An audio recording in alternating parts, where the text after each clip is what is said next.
స్థానిక సంస్థల ఎన్నికలు చాలా కీలకమన్నారు సీఎం రేవంత్ రెడ్డి. సమన్వయంతో పనిచేసి ఎన్నికల్లో గెలవాలన్నారు. కాంగ్రెస్ ఎమ్మెల్యేలకు సీఎం రేవంత్ రెడ్డి దిశానిర్దేశం చేశారు.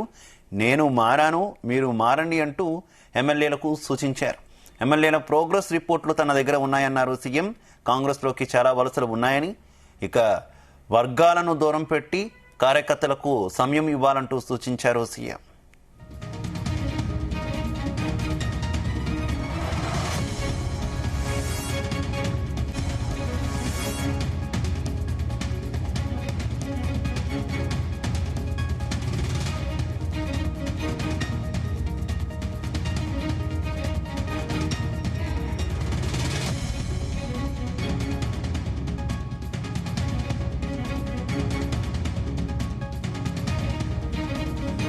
స్థానిక సంస్థల ఎన్నికలు చాలా కీలకమన్నారు సీఎం రేవంత్ రెడ్డి. సమన్వయంతో పనిచేసి ఎన్నికల్లో గెలవాలన్నారు.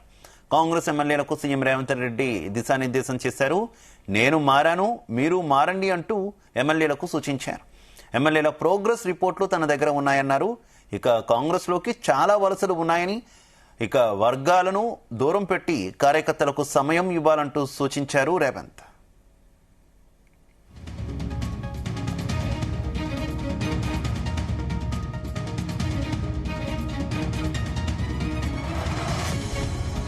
ఇదే విషయానికి సంబంధించి మరింత సమాచారం మా బ్యూరో చీఫ్ నరేందర్ అందిస్తారు.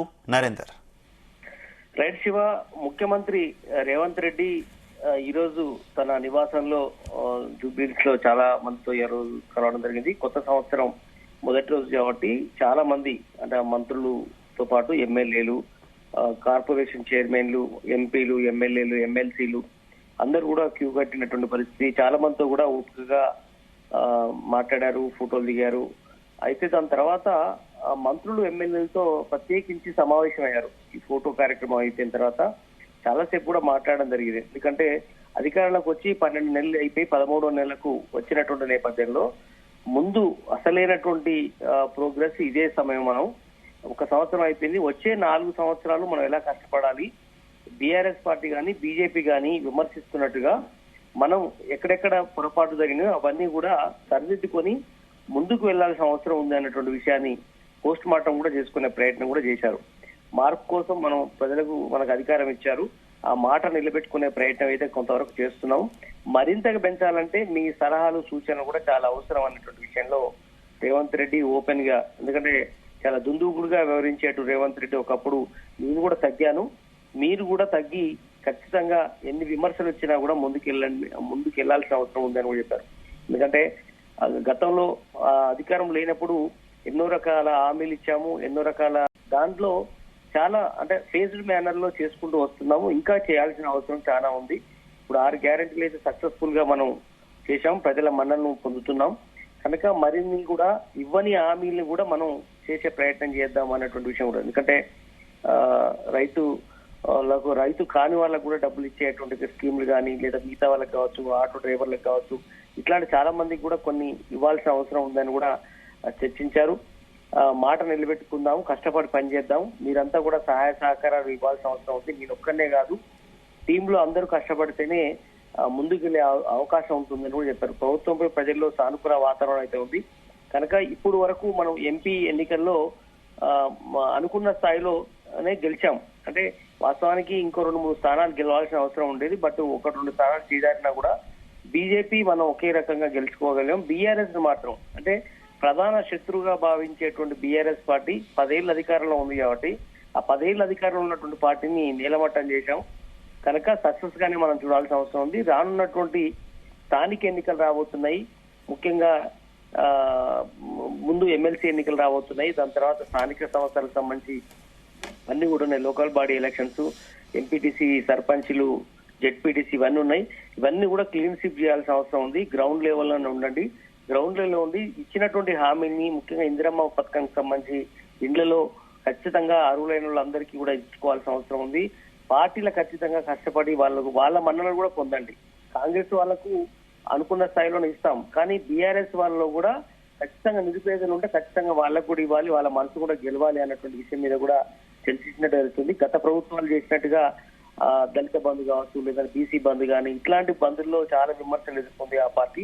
గతంలో. ఇప్పుడు అలాంటి పొరపాట్లు మనం చేయకూడదు, ట్రాన్స్పరెన్సీగా వెళ్దాం అనేటువంటి ప్రయత్నం అయితే దిశానిర్దేశం చేసినట్టు కూడా తెలుస్తుంది. మరింత చిత్తశుద్ధితో పనిచేద్దాం. లోకల్ బాడీల ఎన్నికల్లో ఖచ్చితంగా పార్టీ అనుకున్న సీట్ల కంటే అత్యధికంగా గెలిచాల్సిన అవసరం ఉంది. ప్రతి ఒక్కరు పనితీరును మెరుగుపరచుకోవాలి.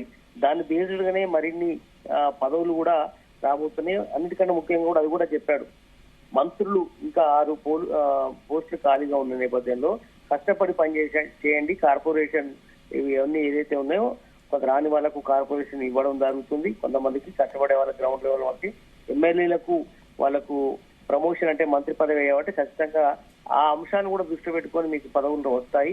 ఖచ్చితంగా నేను కూడా అధిష్టానానికి తీసుకెళ్తానన్నటువంటి విషయం కూడా చెప్పినట్టుగా తెలుస్తోంది. ఏదైనా కూడా ఇది చాలా ఇంపార్టెంట్ ఇష్యూగా వాళ్ళు చూస్తున్నారు. ఖచ్చితంగా ఈ వచ్చేటువంటి ఈ టైం ని ఖచ్చితంగా ఉపయోగించుకోవాల్సిన అవసరం ఉంది అనే విషయం కూడా ఇంట్లో చర్చించుకున్నట్టుగా తెలుస్తుంది. మంత్రులు ఎమ్మెల్యేలు అయితే ఖచ్చితంగా మేము ముందుకెళ్తాము, మీరు ఇచ్చినటువంటి టాస్క్ ని ముందుకెళ్లే అవకాశం ఉంది. అదేవిధంగా రైతు రుణమాఫీని మనం అనుకున్న స్థాయిలో తీసుకెళ్లలేకపోయామనే విషయం కూడా చెప్పుకున్నట్టుగా తెలుస్తోంది. అంటే రైతు రుణమాఫీని బీఆర్ఎస్ పార్టీ పెద్ద ఎత్తున విమర్శలు చేసింది, హైడ్రాను చేసింది, మూసీ ప్రాజెక్టు మీద రాష్ట్ర ప్రభుత్వాన్ని బదనాం చేసే ప్రయత్నం చేసింది. కానీ మీరు అనుకున్న స్థాయిలో దాన్ని కౌంటర్ చేయడంలో కొంత వెనకబడ్డారనే విషయాన్ని రేవంత్ రెడ్డి వాళ్ళకి సూచించడం తెలుస్తుంది. ఇక్కడ నుంచి అలాంటి పొరపాటు చేయకుండా వాళ్ళు విమర్శలు చేయకుండా ముందే మనం ఏం చేసినామో చేసిన పని కూడా చెప్పుకోలేని పరిస్థితుల్లో కూడా మనం అలాగే నరేందర్, సీఎం చేరికలకు సంబంధించి కూడా కొన్ని కామెంట్స్ చేసినట్టు తెలుస్తుంది. చేరికల కోసం చాలా మంది సిద్ధంగా ఉన్నారంటూ కూడా మరోసారి ఆయన కామెంట్ చేయడానికి ఏ రకంగా చూసుకోవచ్చు? అంటే చేరికలు అంటే కేవలం నేతలు మాత్రమే జాయిన్ అయ్యే అవకాశం ఉందా, లేదంటే గతంలో ప్రకటించినట్టు ఎమ్మెల్యేలు మరింత మంది కాంగ్రెస్ లో చేరడానికి రెడీగా ఉన్నారనుకోవాలా? ఏమనుకోవాలి చేరికల మీద? ఖచ్చితంగా, ఎందుకంటే కాంగ్రెస్ పార్టీ లోకి చాలా మంది రావడానికి ఇంట్రెస్ట్ చూపిస్తున్నారనే ఇండికేషన్ కూడా మంత్రులు ఎమ్మెల్యేలకు కూడా చెప్పినట్టు తెలుస్తోంది. ఎందుకంటే ఎవరెవరైతే టచ్ లో ఉన్నారో వాళ్ళ పేర్లు బయటికి చెప్పకపోయినా కూడా చాలా మంది ఇప్పటికే అధిష్టానంతో టచ్ లో కొంతమంది ఉన్నారు. కొంతమంది రేవంత్ రెడ్డి దగ్గరికి వస్తున్నారు, కొంతమంది మంత్రుల ద్వారా చేరేందుకు ఇంట్రెస్ట్ చూపిస్తున్నారు. ఇట్లా ఉన్న విషయాన్ని కూడా ఆయన చెప్పడం జరుగుతుంది. ఇప్పటి వరకు 38 మంది ఎమ్మెల్యేలు బీఆర్ఎస్ పార్టీకి గెలిచి ఉంటే ఇప్పటికే 10 మంది ఎమ్మెల్యేలు చేరిపోయారు, ఎమ్మెల్సీలు చేరిపోయారు కొంతమంది. కనుక భవిష్యత్తులో మరింత మంది చేరుకునే అవకాశం ఉన్న నేపథ్యంలో వాళ్ళకు కూడా అవసరమైతే రెడ్ కార్పెట్ పరచడమా లేదా అనేది ఆలోచిస్తున్నాం అనే విషయాన్ని కూడా చెప్తున్నారు. ఎందుకంటే గతంలో 10 మందిని చేర్చుకున్నప్పుడు జరిగినటువంటి పొరపాట్లు ఏదైతే జరిగినాయో కొన్ని జిల్లాలో, ఉమ్మడి ఇక్కడ హైదరాబాద్ లో కానీ, లేదంటే బయట ఖమ్మం జిల్లా కానీ, మిగతా నిజామాబాద్ లో కానీ, కరీంనగర్ లో అక్కడక్కడ జరిగినటువంటి మార్పు చేర్పుల నేపథ్యంలో ఖచ్చితంగా అక్కడ ఓడిపోయిన కాంగ్రెస్ పార్టీ అభ్యర్థులు ఎవరైతే ఉన్నారో వాళ్లకు బీఆర్ఎస్ పార్టీ ఇప్పుడున్నటువంటి సిట్టింగ్ ఎమ్మెల్యేకు మధ్య కొంత పొరపచ్చాలు వచ్చిన విషయాన్ని కూడా ఆయన గుర్తు చేశారు. ఖచ్చితంగా రేపు పొద్దున గతంలో ఉన్నటువంటి గ్యాప్ని పూసుకోవాల్సిన అవసరం ఉంది. ఇప్పుడు ఎవరైనా చేర్చుకుంటే కూడా వాళ్లకు ముందుగా ఎలాంటి ఇబ్బందులు లేకుండా చూసుకోవాల్సిన అవసరం ఉంది. ఖచ్చితంగా ఎవరైతే మన అభ్యర్థి ఉన్నారో పోటీ చేసి ఓడిపోయిన అభ్యర్థులు ఖచ్చితంగా వాళ్ళకు కూడా సముచిత స్థానం వచ్చేలాగా నేను చూస్తాను. మీరు మాత్రం కలిసి ముందుకు పోవాల్సిన అవసరం ఉందని కూడా వాళ్ళకు చెప్పినట్టుగా సమాచారం ఉంది.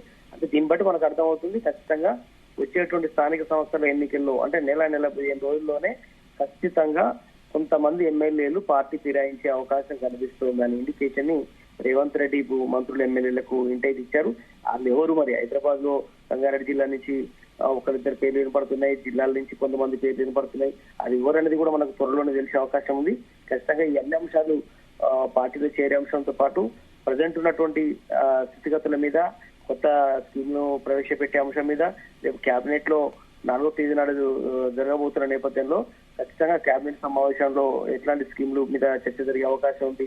ఇట్లాంటి అన్ని అంశాలు కూడా ఇప్పుడు మంత్రులు ఎమ్మెల్యేలతో కూడా సూత్రప్రాయంగా నిర్ణయం తీసుకునే అవకాశం కనిపిస్తుంది. ఖచ్చితంగా మంత్రులు ఎమ్మెల్యేల నుంచి అయితే కొంత వినతి పత్రాలు కూడా చెప్పినట్టు తెలుస్తుంది. కొత్త సంవత్సరం సందర్భంగా కొన్ని స్కీమ్లు కూడా మనం ఎనర్జీ చేయాల్సిన అవసరం ఉంది. ప్రజల్లోకి వెళ్ళేటువంటి స్కీములు, ప్రతిదానికి డబ్బుతో ముడిపడి లేని స్కీములు కూడా గతంలో చంద్రబాబు ప్రవేశపెట్టాడు, రాజశేఖర రెడ్డి ప్రవేశపెట్టాడు. కనుక అట్లాంటి స్కీములు కూడా మనం ప్రజల వద్దకు పాలనలాగా లేదా ఇంకేదో అట్లాంటి స్కీములు కూడా మనం కొన్ని ఐడెంటిఫై చేయాల్సిన అవసరం ఉందని కూడా మంత్రులు వీళ్ళు కూడా సూచన చేసినట్టు తెలుస్తుంది. ఇవన్నీ కూడా అధిష్టానంతో డిసైడ్ చేసి మనం ఒక నిర్ణయానికి వద్దామని కూడా రేవంత్ రెడ్డి వాళ్ళకి చెప్పినట్టు తెలుస్తుంది. ఏదైనా కూడా ఇటు కొత్తగా ఇతర పార్టీలు తెచ్చే వాళ్ళకి కానీ పార్టీలో చేసే అవకాశం ఉన్నట్టుగా మనకు అర్థమవుతుంది.